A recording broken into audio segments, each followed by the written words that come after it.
Viewers welcome back in our program जी। Doctor साहब and वाले इशू बारे गल करन तो पहला आप अपने दर्शकों के जो मैसेज आए ने वो लवांगे जी। डॉक्टर साहब की कहना चाहोगे तुसीं? वीर अमनदीप सिंह लिखते हैं वाहिगुरू जी का खालसा वाहिगुरू जी की फतेह। डॉक्टर साहब जी हिंदू तो भी RSS हुण श्री गुरु ग्रंथ साहब जी दीआं बीड़ां मलेशिया तो किसी कोलों लिखवा के तख्तां ते प्रकाश करवा रहे हैं। ये भी बड़ी कोझी साजिश है। इस दे उत्ते असीं ईवन श्रोमणी कमेटी मैंबर और दूसरे नाल भी गलबात कीती है। ये कोई शक नहीं है कि एक पूरी साजिश है कि बिना किसी अप्रूवल तो जे उत्थों का ग्रंथी दमदमा साहब का अपने तौर पर प्रकाश करता और जी मुढ़ली कमेटी इन्होंने बनाई उन्होंने उहदे बहुत सारिया गलतियां कढ़िया ने और वो ना पदछेद है तो ना ही पुरानी जुड़वें अखरां वाली है। ये अपने तौर पर और हुण तक जे असीं साडे इतिहास का रड़ा किया ही हर पास्यों गुरु ग्रंथ साहिब इक ओंकार तो 18 10 20 तक असीं इस नाल छेड़छाड़ नहीं करन दित्ती, लेकिन अज ये भी वापर रहे और ये सबूत सामने है। और श्रोमणी कमेटी अखां बंद करके जो रौला पैंदा बयान ब्यून दे दिंदे ने फिर फाइल उत्थे ही ठप्पी जाती है। कदे भी जिहड़ा दोषी है उसकी कदे शनाख्त नहीं हुई, कदे उन्होंने एक्सपोज नहीं किया गया। सिख इतिहास रिसर्च बोर्ड का अनुराग सिंह से उन्हें जिवें गड़बड़ की एफीडेविट दिता पंजाब हरियाणा हाई कोर्ट सिख की डेफिनेशन ही बदल के रख दी। हालांकि उन्हें अस्तीफा दे के चला गया और कमेटी बना दी। हुण कमेटी च कौन होएगा जी? चावला है जी, मेहता है, ये आप चोर ने, आप रले हुए ने एजेंसियां दे नाल। इन्हां ने तुहाडी की पड़ताल करनी है? यही गल हुण हो रही है। बडूंगर बयान देण नूं रखिया, असली काम जिहड़ा है वो चावला जिहड़ा है वो सैकटरी है और उसका रोल की है वो किसी तो कोई लुकिया छिपया नहीं है। सिंह सरदार की ID तो वाहिगुरू जी का खालसा वाहिगुरू जी की फतेह जी। सारी टीम नूं ते डॉक्टर साहब जी नूं बहुत शुक्रिया। सिंह सरदार साहब, हसन चीमा हाँ जी उन्होंने अपनी हाजिरी लवाई है। रघुवीर सिंह वाहिगुरू जी का खालसा वाहिगुरू जी की फतेह। राजा मुक्तसर अवतार सिंह पन्नू वाहिगुरू जी का खालसा वाहिगुरू जी की फतेह। दिलदार खान लिखते हैं सर जी thanks for serving your best to six and helping in Kashmir issue. Khalistan जिंदाबाद, पाकिस्तान जिंदाबाद। बहुत बहुत शुक्रिया खान साहब।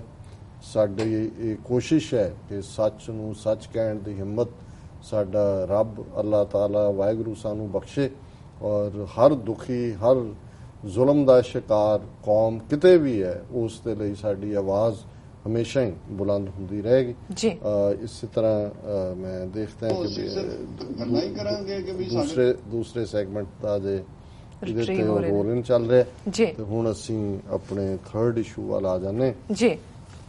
असीं अक्सर एक अद्धा हुण क्योंकि गौ माता इस कदर उन्होंने पॉपुलराइज की हुई है उसनूं पोलीटिकल वैपन के तौर पर भी और सोशल भी और रिलीजियस भी। हुण जिहड़ा है उहदा काऊ यूरिन तो पहला ही कोका कोला का मुकाबला जिहड़ा रामदेव कर रहा सी और हुण इन्हां ने गऊ माता नूं नोबल प्राइज मैडिसन दे विच देना और उहदे लई हुण पूरी जिहड़ी है रिसर्च टीमां बन रही हैं।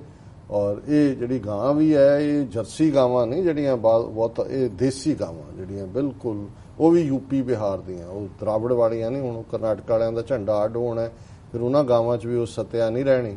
ये जिहड़ियां यूपी बिहार काऊ बेल्ट दी गंगा जमुना तहजीब दियां गावां ने उन्हां दे कोल ही वो जिहड़ा है वो सारे गुण ने। और खबर ही है कि Harshvardhan minister led panel on cow urine to meet. उन्हें हर्षवर्धन मिनिस्टर है और इहदा पैनल ए central panel set up in April to study the role of cow urine and dung गोवा in curing diseases and scientific validation of uniqueness of indigenous cows is likely to have its first meeting next month when it will assign various projects to ministries and institutions। कि गां दा मूत्र गां दा और उहदे गोहे दे उत्ते जिहड़ी ओ रिसर्च दे उत्ते लाए होए ने अगले महीने मीटिंग होएगी और उहदे जिहड़ा उन्हां अड्ड नूं प्रोजेक्ट देणगे। The panel headed by science and technology minister Harshvardhan. ये मिनिस्टर साइंस एंड टेक्नोलॉजी किसी मठ का योगी नहीं है या मंदिर का पुजारी नहीं है, ये हेल्थ एंड टैक्नोलॉजी का Harshvardhan will evaluate the role of panchagavya a concoction of cow urine mixed with cow dung milk curd and ghee in 4 broad areas like medicines, products for agriculture applications, food and nutrition and utility products। हुण ये जिहड़ियां 5 चीज़ां दा गतावा बनदा है concoction गतावे नूं कहंदे ने। गतावे च की है गां दा मूत्र ਗਾਂ ਦਾ ਗੋਹਾ, ਬਟਰ, ਘਿਓ ਤੇ ਦਹੀਂ। ਹੁਣ ਇਹ ਜਿਹੜੀਆਂ ਨੇ ਇਹਨਾਂ ਇਹ ਗਤਾਵੇ ਦੀ ਕੀ ਕਿਹੜੇ 4 ਫੀਲਡਸ ਉਹਨਾਂ ਦੇ ਵਿੱਚ ਮੈਡੀਸਨ ਵੀ ਇਹ ਕਿੰਨੀ ਜ਼ਬਰਦਸਤ ਮੈਡੀਸਨ ਹੈ, ਔਰ ਐਗਰੀਕਲਚਰ ਐਪਲੀਕੇਸ਼ਨ ਕਿ ਵੀ ਇਹ ਖੇਤੀਬਾੜੀ 'ਚ ਇਹਦਾ ਕੀ ਇਸਤੇਮਾਲ ਕਰਨਾ, ਫੂਡ ਐਂਡ ਨਿਊਟ੍ਰੀਸ਼ਨ ਇਹ ਤੁਹਾਡੀ ਖੁਰਾਕ ਦੇ ਵਿੱਚ ਕਿਵੇਂ ਉਹਨਾਂ ਨੇ ਤੁਹਾਨੂੰ ਇਹ ਗਤਾਵਾ ਖਵਾਉਣਾ, ਔਰ ਯੂਟਿਲਿਟੀ ਪ੍ਰੋਡਕਟਸ। ਯੂਟਿਲਿਟੀ 'ਚ ਪਤਾ ਨਹੀਂ ਕੀ ਕੀ ਆਉਣਾ ਉਹਦੇ 'ਚ। Besides eminent scientists like former CSIR Director General R.A. Mashelkar, the panel has members from RSS and VHP, Vishwa Hindu Parishad linked organization. ਹੁਣ ਇਹ CSIR ਦਾ ਡਾਇਰੈਕਟਰ ਜਿਹੜਾ ਹੈ ਉਹ ਵੀ, ਔਰ ਵਿਸ਼ਵ ਹਿੰਦੂ ਪਰਿਸ਼ਦ ਔਰ RSS ਦੇ ਉਹਦੇ ਚ ਨੁਮਾਇੰਦੇ ਨੇ। The tenure of this panel will be for 3 years, ਹੁਣ ਇਹ 3 ਸਾਲ ਚ ਕਰਨਗੇ। Through the panel, National Steering Committee was constituting long ago. It could not meet so far due to one or the other important engagement of its members, said V.K. Vijay of Center for Rural Development and Technology, IT Delhi. He is one of the members of 19-member panel. 19-member panel, ਇਹ ਸਾਰੇ scientist ਜਿਹੜਾ ਹੈ ਇਹ ਹੁਣ ਇਹ ਗਤਾਵਾ ਜਿਹਦੇ ਵਿੱਚ ਇਹ 5 ਚੀਜ਼ਾਂ ਮੈਂ ਫਿਰ ਨਹੀਂ ਦੁਹਰਾਉਣੀਆਂ, ਫਿਰ ਤੁਸੀਂ ਕੁਝ ਹੋਰ ਕਰਨਾ ਸ਼ੁਰੂ ਕਰ ਦਿਓ। Amid indication of its first meeting sometime next month, Vijay told Times of India on Sunday that the panel will function as an apex body for guiding a national program on scientific validation and research on Panchgavya. ਇਹ ਜਿਹੜਾ ਗਤਾਵਾ ਹੈ ਇਸ ਦੇ ਉੱਤੇ ਜਿਹੜਾ ਉਹਨੂੰ ਦੀ validation ਕਰਨੀ ਹੈ ਉਹਨਾਂ ਨੇ ਸਾਇੰਟਿਫਿਕ ਰਿਸਰਚ ਕਰਕੇ। Times of India had in February reported the government's plan to form such a committee. The panel includes Chancellor of Nalanda University in Bihar, ਇਹ ਹੁਣ ਚਾਂਸਲਰ ਵੀ ਦੇ ਮੈਂਬਰ ਨੇ, Vijay Patnagar, IIT Delhi Director V. Ram Gopal Rao, and Secretaries of Department of Science and Technology, Biotechnology and Renewable Energy. Other members include Sunil Mansinka of VHP, Go Vigyan Anusandhan Kendra, which has long been involved in research on cow urine and cow dung. मैं नहीं पढ़ी the detail नहीं देनी हूँ तुसी वो की American की करदा ਹੁੰਦੇ ਨੇ ਜੀ ਕੀ ਕਹਿੰਦਾ ਜੀ ਡਾਕਟਰ ਸਾਹਿਬ। ਹੁਣ ਤੁਸੀਂ ਦਰਸ਼ਕਾਂ ਦੱਸ ਦਿਓ ਅੱਜ ਦਾ ਵਿਚਾਰ। ਅੱਜ ਦੇ ਵਿਚਾਰ ਲਈ ਅਸੀਂ ਪਹਿਲੇ ਪਾਤਸ਼ਾਹ ਦਾ ਆਸਾ ਰਾਗ ਦਾ ਸ਼ਬਦ ਆਸਾ ਮਹੱਲਾ ਪਹਿਲਾ ਚੁਣਿਆ। ਕਰਮ ਕਰਤੂਤ ਬੇਲ ਬਿਸਥਾਰੀ, ਰਾਮ ਨਾਮ ਫਲ ਹੁਆ, ਤਿਸ ਰੂਪ ਨਾ ਰੇਖ ਅਨਾਹਦ ਵਾਜੈ, ਸ਼ਬਦ ਨਿਰੰਜਨ ਕੀਆ, ਕਰੇ ਵਿਖਿਆਨ ਜਾਣੈ ਜੇ ਕੋਈ, ਅੰਮ੍ਰਿਤ ਪੀਵੈ ਸੋਈ ਰਹਾਓ।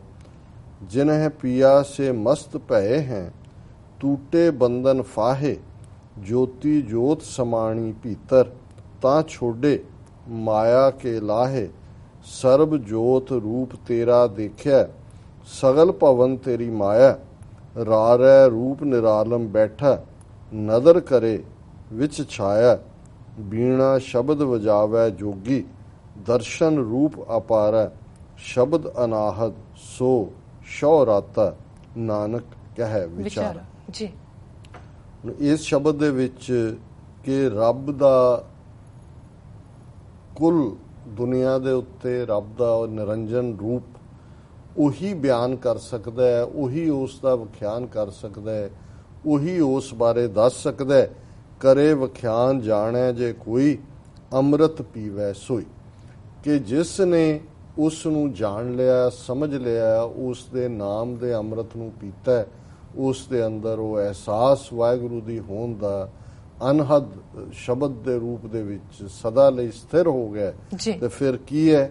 ਕਰਮ ਕਰਤੂਤ ਬੇਲ ਬਿਸਥਾਰੀ, ਰਾਮ ਨਾਮ ਫਲ ਹੁਆ, ਤਿਸ ਰੂਪ ਨ ਰੇਖ ਅਨਾਹਦ ਵਾਜੈ, ਸ਼ਬਦ ਨਿਰੰਜਨ ਕੀਆ। ਹੁਣ ਨਿਰਅੰਜਨ, ਅੰਜਨ ਮਾਇਆ ਨੂੰ ਕਹਿੰਦੇ ਨੇ, ਨਿਰੰਜਨ ਜਿਹੜਾ ਉਸ ਤੋਂ ਰਹਿਤ ਉਹ ਵਾਹਿਗੁਰੂ ਹੈ। ਔਰ ਜਦੋਂ ਵਾਹਿਗੁਰੂ ਦੇ ਨਾਮ ਦੇ ਨਾਲ ਤੁਸੀਂ ਜੁੜਦੇ ਹੋ, ਕਰਮ ਕਰਤੂਤ, ਫਿਰ ਤੁਹਾਡਾ ਆਚਰਣ ਚੰਗਾ ਹੁੰਦਾ ਹੈ, ਤੁਹਾਡੇ ਐਕਸ਼ਨਸ ਚੰਗੇ ਹੁੰਦੇ ਨੇ। ਬੇਲ ਬਿਸਥਾਰੀ, ਉਸ ਜਿਵੇਂ ਇੱਕ ਪਲਾਂਟ ਜਿਹਦਾ ਬੀਜ ਚੰਗਾ ਹੁੰਦਾ ਹੈ ਔਰ ਉਸ ਦੀ ਬੇਲ ਫਿਰ ਵੱਧਦੀ ਜਾਂਦੀ ਹੈ, ਫਿਰ ਕਿਵੇਂ ਦਰਖਤ ਦੇ ਦੁਆਲੇ ਘੁੰਮਦੀ ਘੁੰਮਦੀ ਕਿੱਥੋਂ ਤੱਕ ਪਹੁੰਚ ਜਾਂਦੀ ਹੈ। ਔਰ ਇਵੇਂ ਹੀ ਜਿਸ ਦੇ ਅੰਦਰ ਰੱਬ ਦੀ ਯਾਦ ਆ ਜਾਂਦੀ ਹੈ, ਉਸ ਦਾ ਚੰਗਾ ਆਚਰਣ ਔਰ ਇਹ ਉਸ ਦੇ ਗੁਣ ਅੱਗੋਂ ਵੱਧਦੇ ਨੇ।